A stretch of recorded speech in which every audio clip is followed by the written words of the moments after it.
আসসালামু আলাইকুম সবাইকে আমাদের গল্প ব্লগে স্বাগতম। আজকে আমি বানিয়েছিলাম এটা হচ্ছে ডিম ছাড়াই সাবুদানা দিয়ে পুডিং। তো এই পুডিংয়ের পুরো রেসিপিটা আমি আসলে ভিডিও করার সময় পাইনি, এত গরম আর ব্যস্ততা। যদিও আজকে দেশের বিভিন্ন জায়গায় বৃষ্টি হয়েছে, কিন্তু ঢাকায় কিন্তু বৃষ্টি হয়নি। সো ঢাকায় কিন্তু তাপমাত্রা বেশ ভালোই আছে এবং একই রকম গরম, আর এর মধ্যে আমাকে বাইরে যেতে হয়েছিল। তো সকালে আমি পুডিংটা বসিয়েছিলাম এবং বাইরে থেকে এসে বিকেলে যে এভাবে স্লাইস করে নিলাম। তো এটা হচ্ছে খুবই সহজ একটা পুডিংয়ের রেসিপি। এটা যে দেখেন এত সুন্দর হয়েছে দেখতে। আমি একটু ফুড কালার ইউজ করেছিলাম, ইয়েলো কালার না করলে কিন্তু এটা হোয়াইট কালারের হবে। এখানে সাবুদানা আছে আর দুধ আছে, এটাই হচ্ছে মূল ইনগ্রেডিয়েন্টস।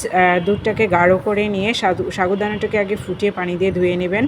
আর যদি আপনি যে কালারের ফুড কালার পছন্দ করেন সেই কালারের ফুড কালার দেবেন। আর এদিকে মিল্কটাকে গরম করে নেবেন, আপনার টেস্ট অনুযায়ী চিনি দেবেন। আর এরপর যেটা করবেন সেটা হচ্ছে একটু আগার আগার পাউডার দিতে হবে। এইটা হচ্ছে এটার মূল জিনিস, আগার আগার পাউডার না দিলে কিন্তু এটা জমবে না। তো আগার আগার পাউডার দিয়ে দুধটাকে ফুটিয়ে নেবার পর দুধটাকে আপনি আপনার পছন্দের মোল্ডে ঢেলে নেবেন। তারপরে সাবুদানাটা মিশিয়ে দিবেন আর এরপর ঠান্ডা হলে ফ্রিজে রেখে দেবেন ঘন্টা দুয়েকের জন্য। আর বের করে নিলেই হয়ে যাবে চমৎকার পুডিংটা। আর এই যে আমি বললাম যে সব কিছু করার পরে আমরা আবার বিকেলে বাজারে গিয়েছিলাম। তো অনেক কিছু কেনাকাটা করা হলো আসলে, টুকটাক জিনিস কিনতে কিনতে মাছ মাংস কিছুই কিনে নিই। তারপরেও দেখেন 3,000 টাকার বেশি বাজার করা হয়ে গিয়েছে। তারপরে মনে হচ্ছে আরও অনেক কিছু দরকার ছিল।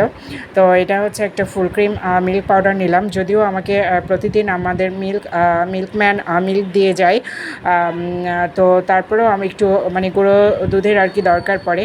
তো এই তো গুঁড়ো দুধ, মুড়ি, নাড়ু, চানাচুর, একটা ব্রেড, কফি, আর হচ্ছে কি যেন কিনলাম প্রয়োজনীয় দরকার আছে। এখানে কিছু ভেজিটেবলও নিয়েছি, এখানে ছিল বরবটি, ছিল এখানে বেগুনগুলো কাটাই ছিল এইভাবে স্লাইস করা। তো আমার কাছে ভালো মনে হলো, এটা সকালে রুটি খাওয়ার জন্য ভালো হবে। আর এটা আমাদের হচ্ছে বডি ওয়াশ লাক্সের, আর সঙ্গে হচ্ছে এই বডি ওয়াশ করার জন্য এটা হচ্ছে ফ্রি পাওয়া গিয়েছে। তো এটা অনেক দিন থেকে ফ্রি চলছে। আমাদের বাসায় দুই কালারের থাকে, আমার মেয়ে পিঙ্ক কালারটা ইউজ করে, আমি পার্পেলটা ইউজ করি। তো আজকে পার্পেলটাই আমার মেয়ে পছন্দ করলো নেওয়ার জন্য, তো এটাই আর কি। আর এখানে কচু ছড়া নিলাম। এই কচু ছড়াটা এবছর মানে কেনা হয়নি, 24 সালে এটাই প্রথম কিনলাম। আমি আসলে দেখিনি, বাজারে খেয়ালই করিনি, আজকে খেয়াল করলাম এবং সঙ্গে সঙ্গে নিলাম। আর এই যে দেখাচ্ছি এটা হচ্ছে জাম আলু।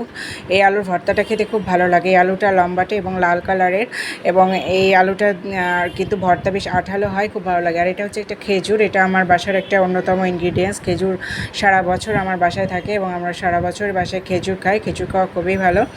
তো এটা হচ্ছে একটা চানাচুর বম্বে সুইটস, সেটা আমার পছন্দের, আর আমার মেয়ের পছন্দের বারবিকিউ চানাচুর সেটা। আর এটা একটা ম্যাগি মশলার প্যাক, এটা সবজি রান্নায় আমি ব্যবহার করি এবং সবাই খুব খাই। এটা সাদা তিল।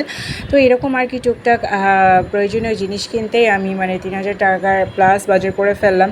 পরে মনে হলো মাছ মাংস যদিও ফ্রিজে আছে, ভাবতেও পারিনি যে এইরকম টুকটাক কিছু জিনিস কিনতেই আসলে চলে যাবে এই পরিমাণ টাকা। আর কারণ প্রত্যেকটা জিনিসেরই দাম বেশি। তো এটাই হচ্ছে বিষয়। তো আজকে এই পর্যন্তই, ভালো থাকবেন সবাই।